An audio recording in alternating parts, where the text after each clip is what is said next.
Bonjour à tous, j'espère que vous allez bien. On se retrouve aujourd'hui pour le Do It Yourself vidéo du patron Aloha chez Apolline Patterns. Allez, c'est parti. On va commencer par porter les repères qui sont présents sur votre patron au niveau du buste dos et de l'empiècement dos. Donc ce sont les repères des fronces. Une fois que c'est fait, on va pouvoir passer à la machine pour piquer les fils de fronce et pour cela, on va allonger son point à 4,5 mm. Ensuite, entre les deux crans situés sur votre patron, vous allez piquer un premier fil qui va se situer à 2 mm du bord du tissu et ensuite, toujours entre ces mêmes repères, un second fil de fronce qui lui sera à 5 ou 7 mm du bord du tissu.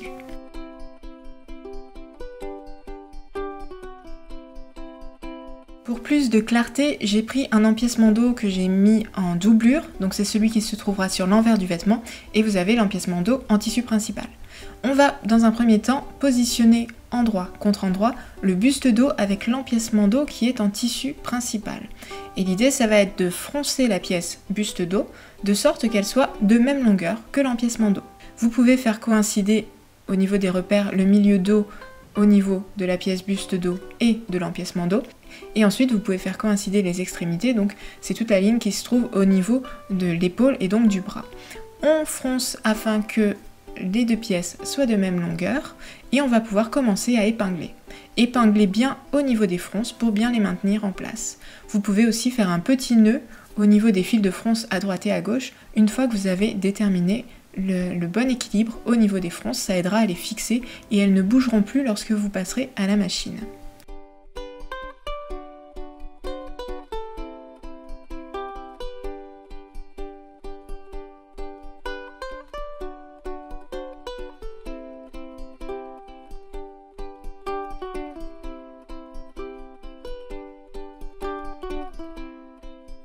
Ce que vous pouvez faire si vous débutez, c'est bâtir dans un premier temps ces deux pièces. Donc vous piquez à la machine à 1 cm du bord.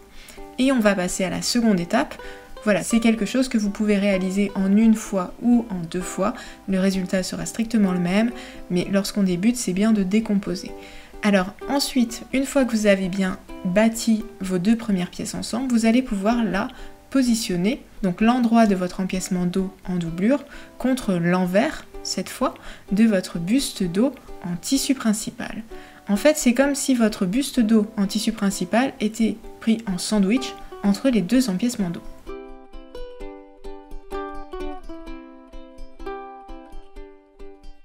Une fois que c'est épinglé, on va venir à la machine piquer toute la longueur à 1 cm du bord. Donc dans cet assemblage, vous avez bien 3 épaisseurs, l'empiècement dos en tissu principal, le buste dos en tissu principal et l'empiècement dos en doublure. Vous commencez votre couture par des points d'arrêt et vous la terminez aussi par des points d'arrêt.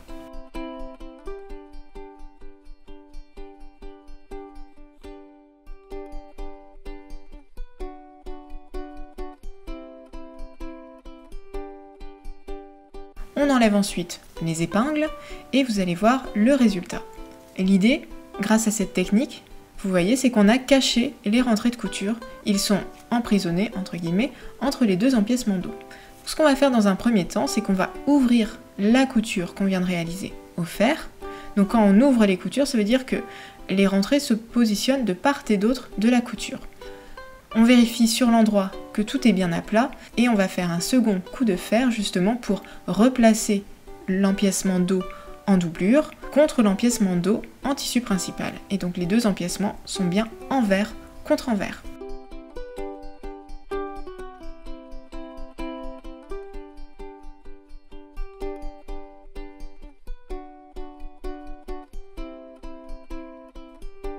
On continue avec la préparation des pattes de boutonnage. Si votre tissu est un peu fluide, vous pouvez entoiler les deux pattes de boutonnage et puis au fer, on va réaliser un repli de 1 cm sur le côté intérieur des deux pattes de boutonnage. Vous allez voir en suivant dans la vidéo, je vais vous faire un deuxième plan qui va vous permettre de bien vous assurer que vous avez fait le repli du bon côté des pattes de boutonnage.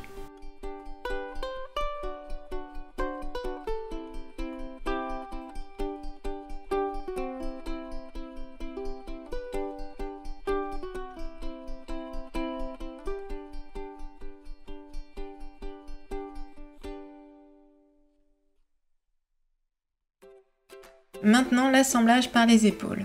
On va se munir de notre buste dos qui est assemblé aux empiècements dos et de nos deux bustes devant. On va positionner endroit contre endroit les bustes devant à droite et à gauche contre l'empiècement dos et donc le buste dos de notre vêtement. On assemble au niveau de la ligne d'épaule. Alors pour vous aider, c'est bien le côté arrondi qui se trouve au centre du vêtement.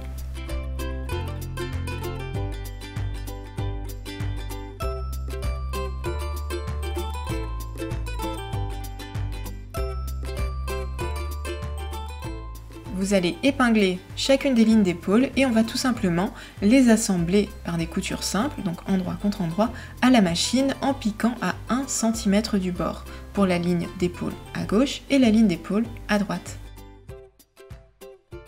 Une fois que c'est réalisé, on va faire exactement la même chose avec nos pièces parmenture.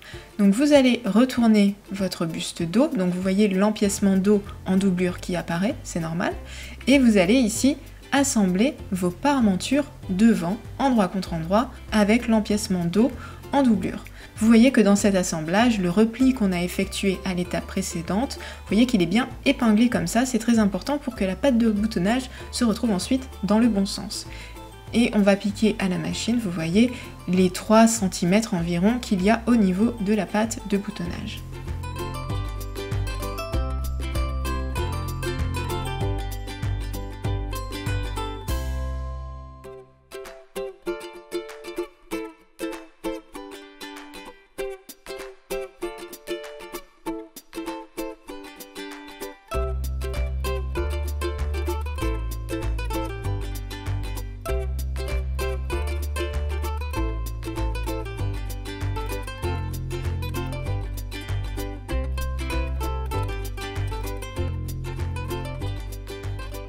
On va maintenant repasser toutes les coutures qu'on vient de réaliser. Alors pour cela, au niveau du buste dos en tissu principal et du buste devant en tissu principal, on va dans un premier temps ouvrir la couture au fer et ensuite on va plaquer cette couture, donc les deux rentrées de couture, vers le dos du vêtement. On fait exactement la même chose avec les pièces parmenture, c'est-à-dire qu'on va dans un premier temps ouvrir la couture au fer et on va poursuivre. Vous voyez, moi je fais tout le rentrée de couture au niveau de mon buste dos en doublure, vous voyez, je replie tout le long à 1 cm.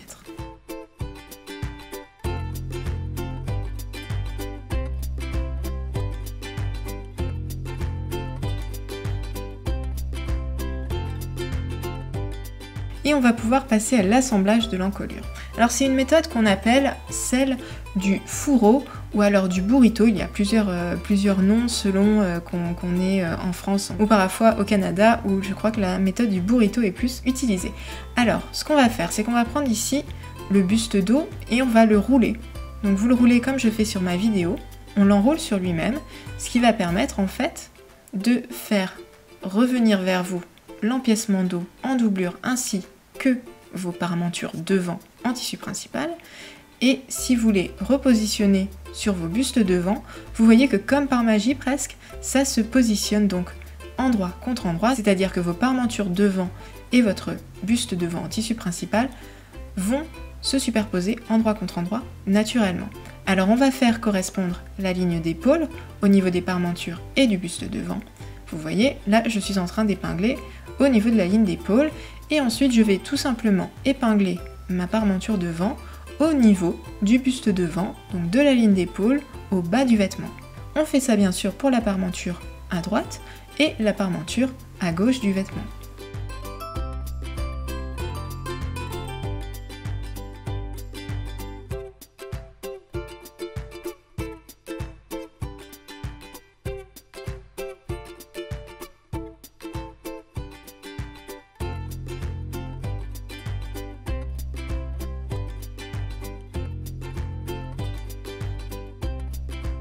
Et normalement, lorsque vous avez bien épinglé les deux épaules, vous voyez que la ligne d'encolure dos, elle aussi, coïncide. C'est-à-dire que les deux empiècements dos, l'empiècement dos en tissu principal et en doublure, se retrouvent là aussi endroit contre endroit et on va pouvoir les épingler en place.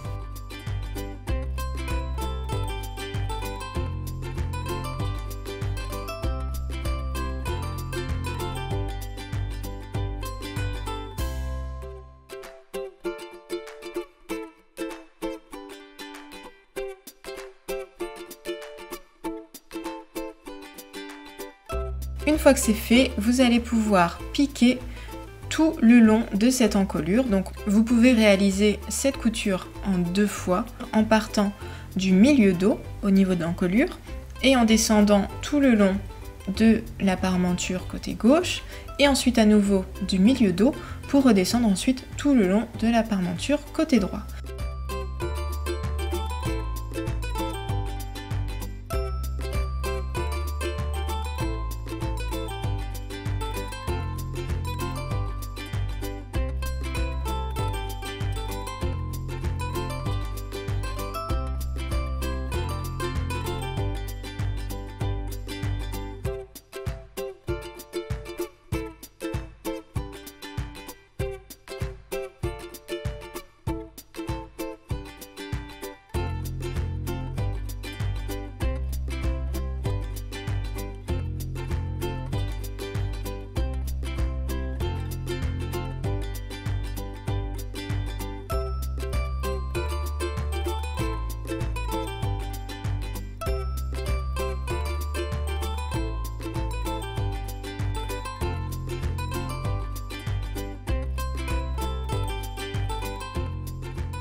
Une fois que c'est fait, on va défaire le fourreau. Je travaille sur l'envers et je vous montre juste après le résultat sur l'endroit.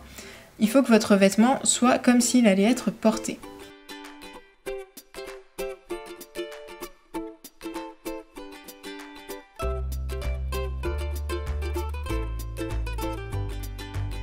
On va dans un premier temps ouvrir les coutures au fer au niveau de l'assemblage donc du buste devant et de la parmenture et ensuite plaquer votre parmenture contre le tissu principal tout en maintenant bien le repli qu'on avait réalisé au tout début sur le côté intérieur des parmentures devant. On épingle tout le long pour bien maintenir ici votre parmenture au niveau du buste en tissu principal et vous allez voir on va réaliser une surpiqûre sur l'endroit au niveau du buste devant en tissu principal pour bien maintenir la parmenture.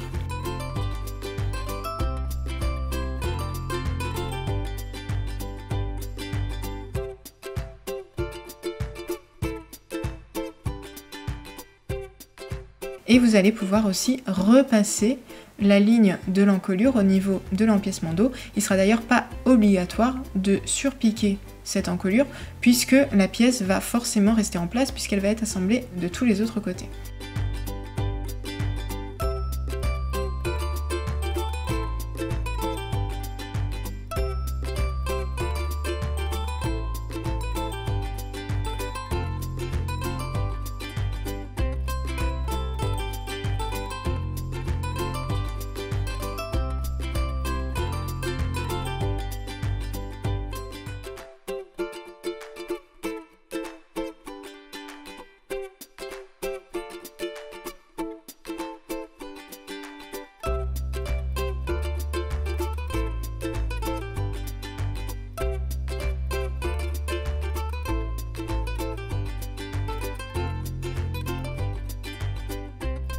Et on va maintenant travailler sur l'endroit de notre vêtement, c'est-à-dire qu'on va passer la pièce comme ça sous le pied de biche pour pouvoir surpiquer.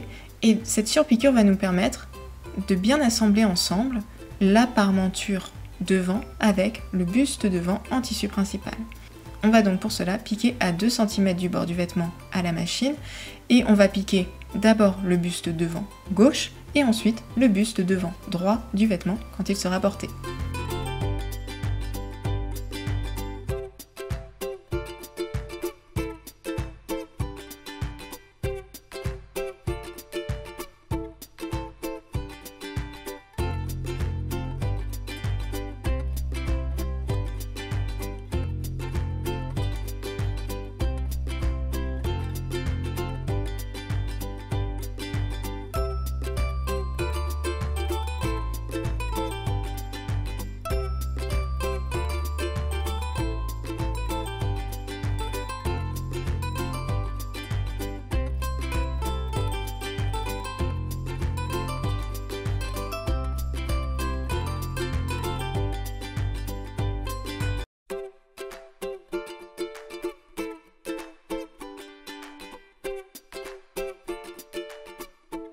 Et voici le résultat une fois la surpiqûre réalisée.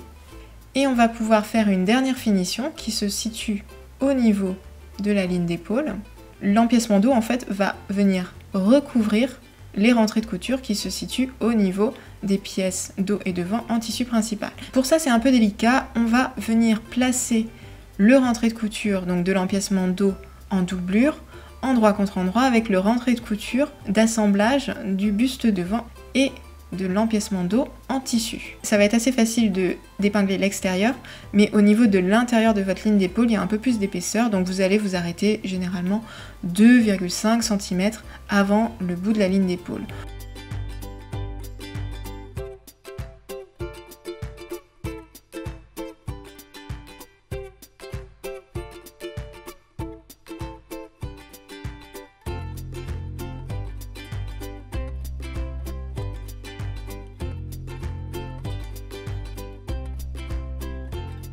On pique à la machine à 9 mm du bord et vous allez voir que ça va permettre en fait à ce que l'empiècement dos cache complètement les rentrées de couture, comme ça vous allez avoir une finition vraiment invisible au niveau de votre vêtement. Je vous montre ça tout de suite. Alors on déplie le petit fourreau qu'on a réalisé et vous voyez le résultat sur l'envers et ensuite sur l'endroit. Il n'y a aucune couture visible au niveau de la ligne d'épaule.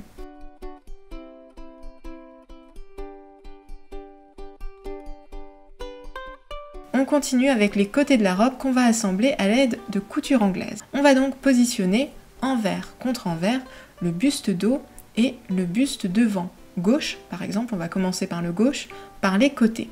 On fera dans un second temps le côté droit. Donc on épingle de la ligne qui se trouve en fait sous l'aisselle jusqu'au bas de la robe. Donc on fait ça à gauche et à droite. Nos pièces sont bien épinglées envers contre envers. C'est la petite particularité des coutures anglaises.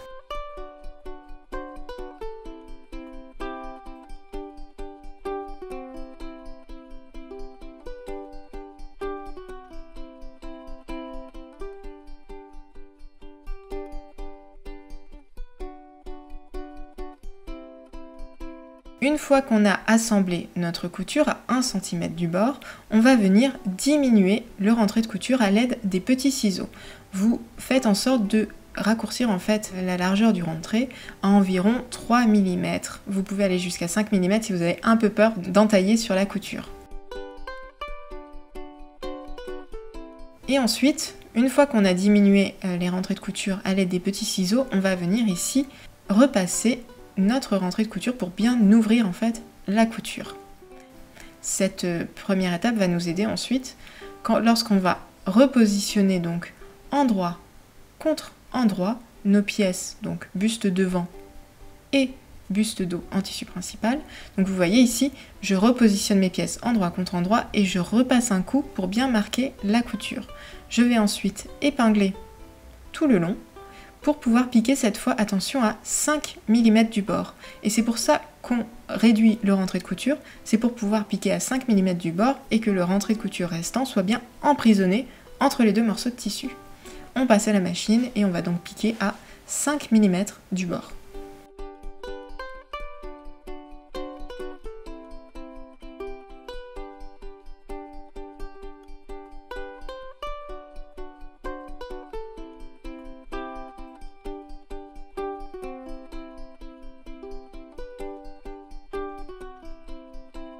Une fois que c'est fait, vous pouvez repasser votre couture anglaise côté dos du vêtement.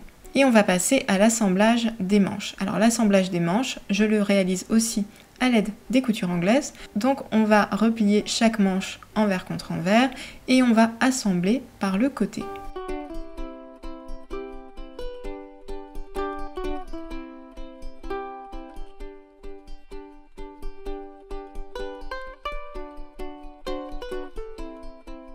Vous piquez à 1 cm du bord à la machine et on va ensuite diminuer le rentré de couture à 3 mm du bord. On repasse pour bien ouvrir la couture réalisée et puis on va repasser ensuite nos pièces endroit contre endroit cette fois et on va bien ici encore à l'aide du fer à repasser marquer notre couture pour pouvoir épingler à nouveau le côté, cette fois-ci endroit contre endroit, et on va piquer à la machine à 5 mm du bord.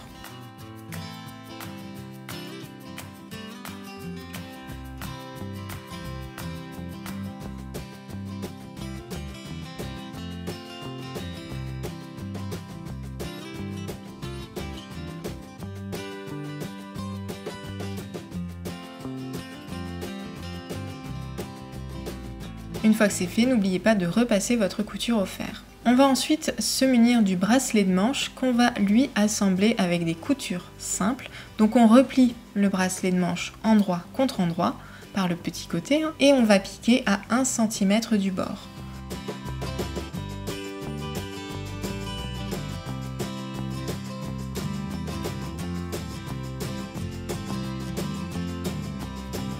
Une nouvelle fois au fer à repasser, on va ici ouvrir la couture au fer.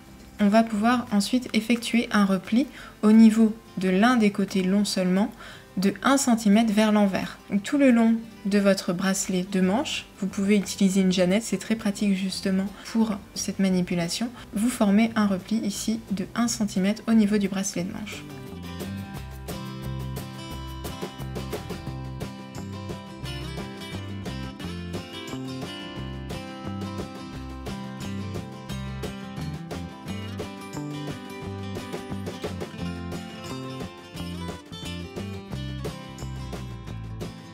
On se situe maintenant au niveau du bas de la manche. Vous allez piquer 2 fils de fronce tout le long du bas de manche. On pique ces fils de fronce à 2 et 5 mm du bord tout le long du bas de la manche.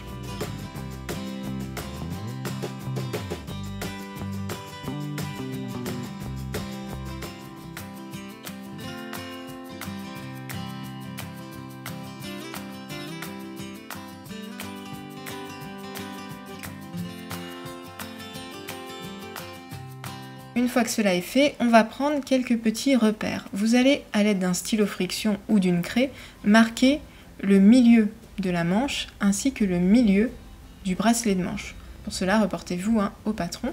Et on va venir ici assembler le bas de la manche endroit contre endroit avec le bracelet de manche.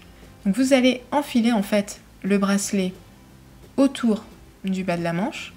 Vous voyez ici que c'est le côté sans le repli de 1 cm vers l'envers que j'assemble au niveau du bracelet de manche. Donc on fait coïncider les deux lignes de côté, donc la ligne de côté de la manche avec la ligne de côté du bracelet.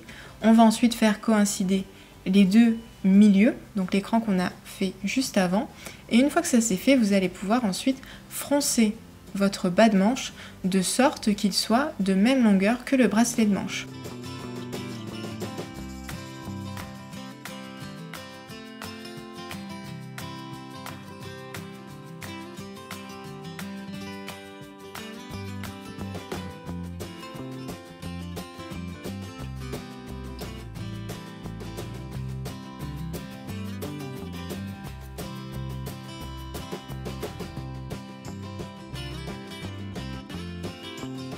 Une fois que vous avez la bonne longueur de fronce, vous pouvez les épingler. Donc on épingle le bracelet de manche et la manche endroit contre endroit tout en fronçant notre bas de manche.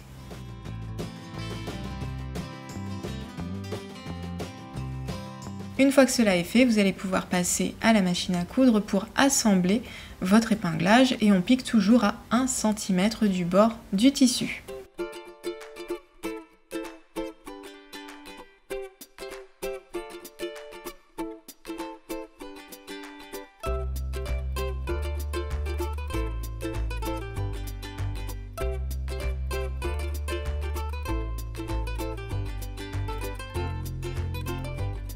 Une fois que c'est fait, vous allez pouvoir repasser votre couture. Alors là, je vous conseille de positionner les rentrées de couture au niveau du bracelet de manche.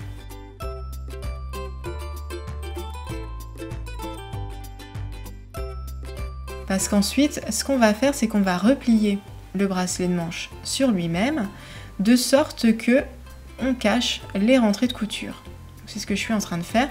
Vous voyez que mon repli qu'on avait fait donc à l'étape précédente, il va se positionner au niveau de la couture d'assemblage du bracelet de manche et du bas de la manche, ce qui permet donc de cacher les rentrées de couture et d'avoir une finition absolument invisible là aussi.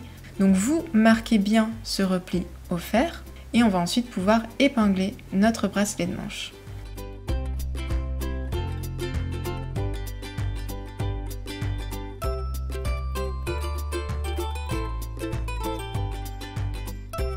Ce qu'il est important de voir lorsque vous épinglez, c'est que votre bracelet de manche dépasse un petit peu ici votre couture, de sorte que lorsque vous allez assembler au niveau du bracelet de manche, donc à 2 mm de la couture, que toutes les pièces soient bien prises ensemble.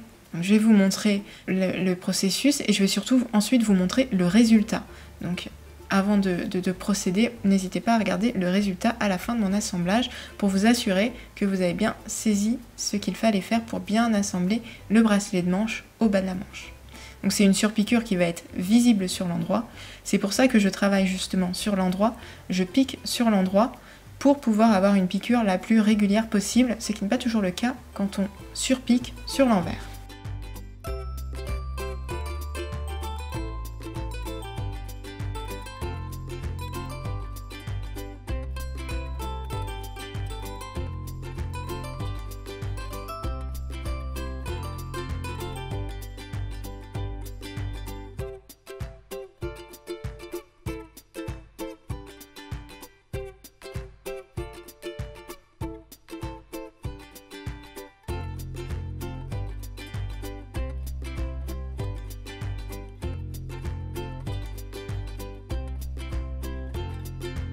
On poursuit avec l'assemblage des manches de la robe. On va pour cela piquer 2 fils de fronce au niveau de la tête de manche. Les repères sont indiqués sur votre patron. Donc les fils de fronce, le point est toujours d'une longueur de 4,5 mm et on pique à 2 et 5 mm du bord dans le rentré de couture.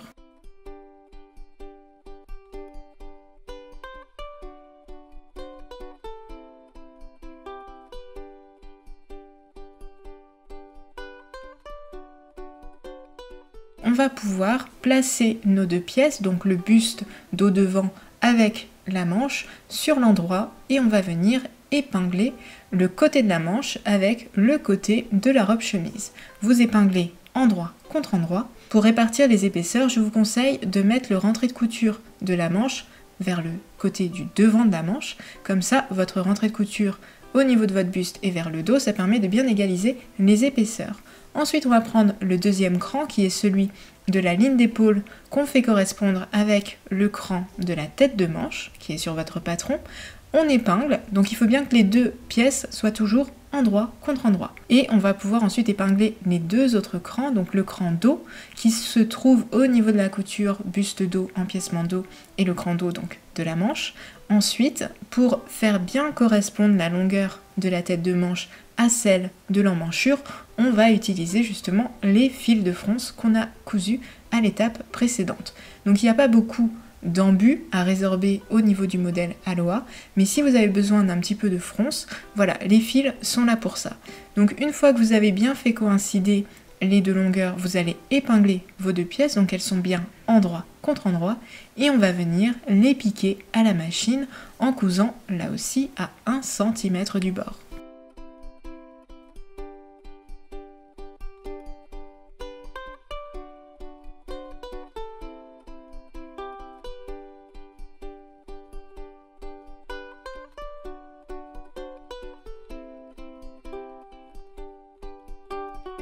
Comme finition, vous pouvez surjeter les rentrées de couture ou surfiler si vous n'avez pas de surjeteuse et que vous avez une machine à coudre.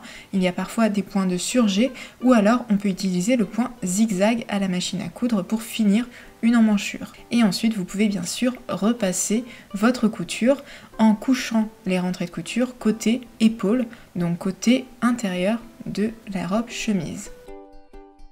On poursuit avec l'ourlet de bas de vêtements.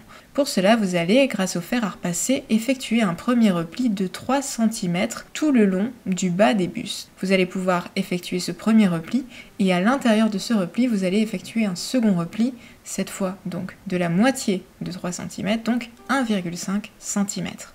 Vous faites ça tout le long et vous allez pouvoir épingler votre ourlet de la sorte pour pouvoir ensuite le fixer à la machine. Donc là, vous voyez, je suis en train de faire le second repli.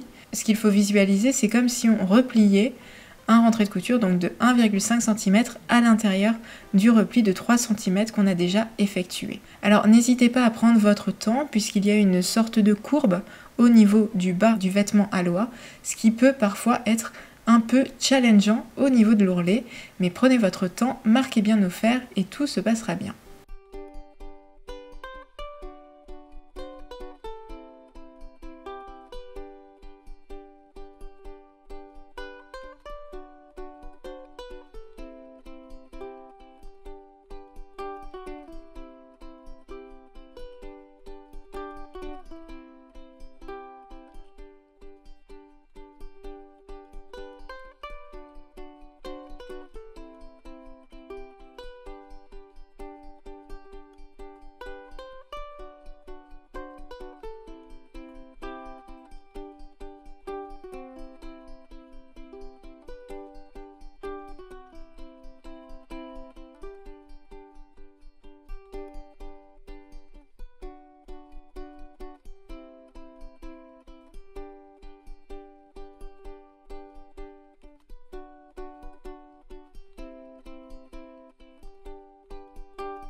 Une fois que vous avez bien épinglé tout le bas de votre vêtement, on va pouvoir passer à la machine et là, on va piquer à 1,3 cm du bord de sorte de bien fixer l'ourlet au niveau du buste devant. Vous pouvez réaliser cette couture sur l'envers.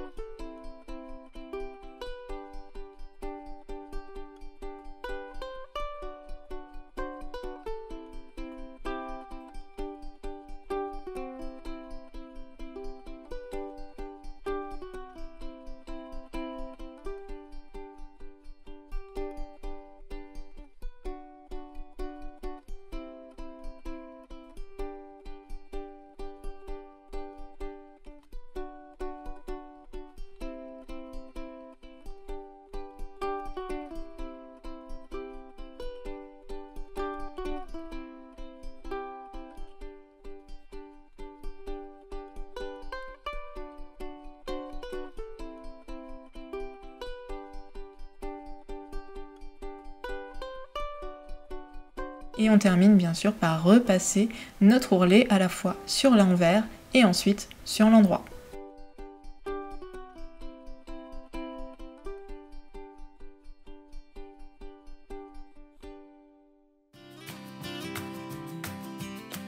On va à présent confectionner les passants qui vont servir à enfiler la ceinture au niveau de votre robe. Donc on prend une pièce passant et on va ici faire un repli de 1 cm sur l'un des longs côtés, puis un second repli de 1 cm sur le second côté. Vous voyez ici que les rentrées de couture se superposent, c'est pas grave puisqu'on va ensuite les diminuer à la prochaine étape. Ça c'est une petite astuce, on n'est pas obligé de diminuer les rentrées de couture, mais si vous avez un tissu qui est un peu épais, cela va permettre justement de diminuer l'épaisseur de votre passant. Donc vous voyez là, je diminue légèrement mon rentrée d'environ 5 mm et je vais pouvoir passer à la suite de l'assemblage du passant.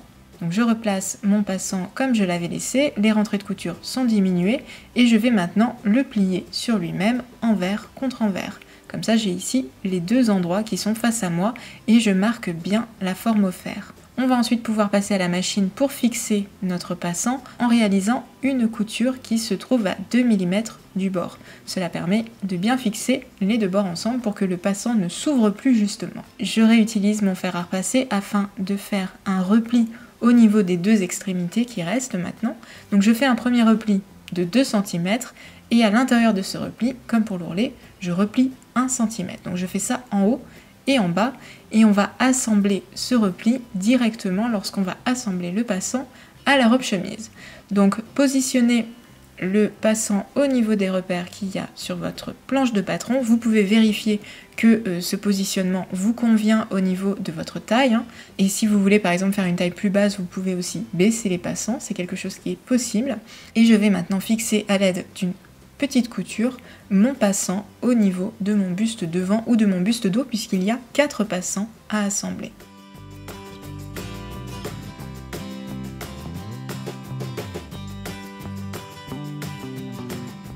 On termine maintenant avec les boutonnières. Alors vous voyez, moi j'utilise un outil à boutonnière que je trouve assez sympa et qui permet de positionner ces boutonnières une fois le vêtement fini. Vous pouvez bien sûr suivre les conseils du patron aussi. Donc vous voyez, au niveau de la patte de boutonnage, je suis en train de marquer tous les repères pour mes boutons.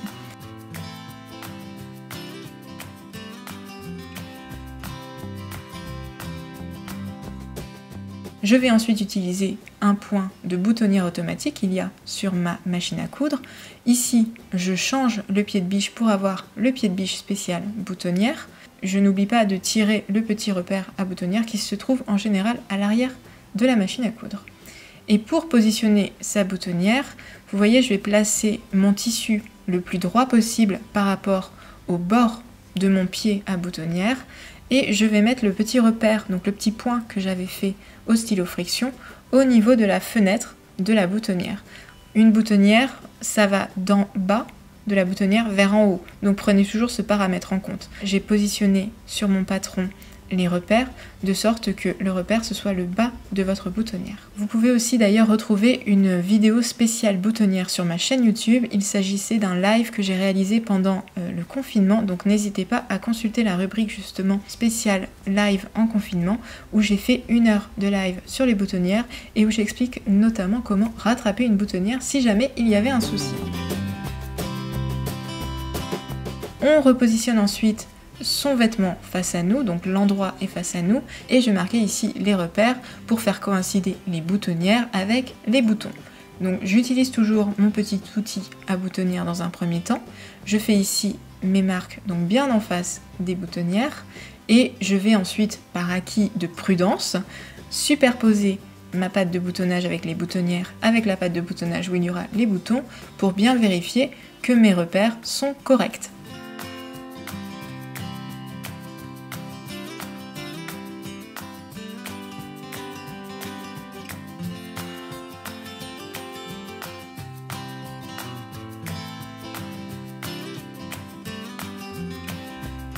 Et ensuite je vais coudre un à un et à la main mes boutons avec une aiguille tout simplement. Donc moi ce sont des boutons à 2 trous et vous voyez un peu le principe de comment je fonctionne. Je pique tout d'abord dans le tissu principal, puis ensuite par les 2 trous de mon bouton pour aller ensuite dans le tissu principal et ainsi de suite afin de bien sécuriser mon bouton pour qu'il ne saute pas à l'usage.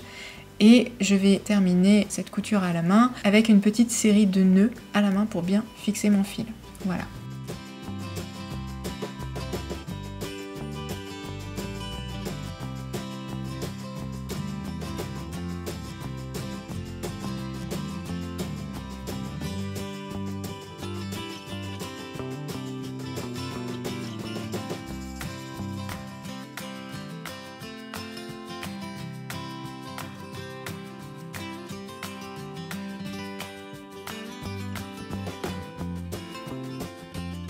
Et je vous montre ensuite une petite technique pour ouvrir la boutonnière. Vous pouvez réaliser cela avec des petits ciseaux. Donc ce que je fais, c'est que je plie ma boutonnière donc envers contre envers et je vais cranter très légèrement avec mon ciseau pour pouvoir ensuite couper le reste de ma boutonnière. Je vous conseille d'utiliser des ciseaux plutôt qu'un déco-vite, puisque le déco-vite il déchire alors que les ciseaux coupent. Et c'est une grande différence en tout cas en matière de couture. Si vous avez un cutter spécial boutonnière, vous pouvez aussi utiliser ce cutter. J'espère sincèrement que ce do-it-yourself vous a plu, qu'il a rendu la couture du patron Aloha plus qu'agréable. Surtout n'hésitez pas à partager vos créations avec le hashtag ApollinePatterns. À très vite!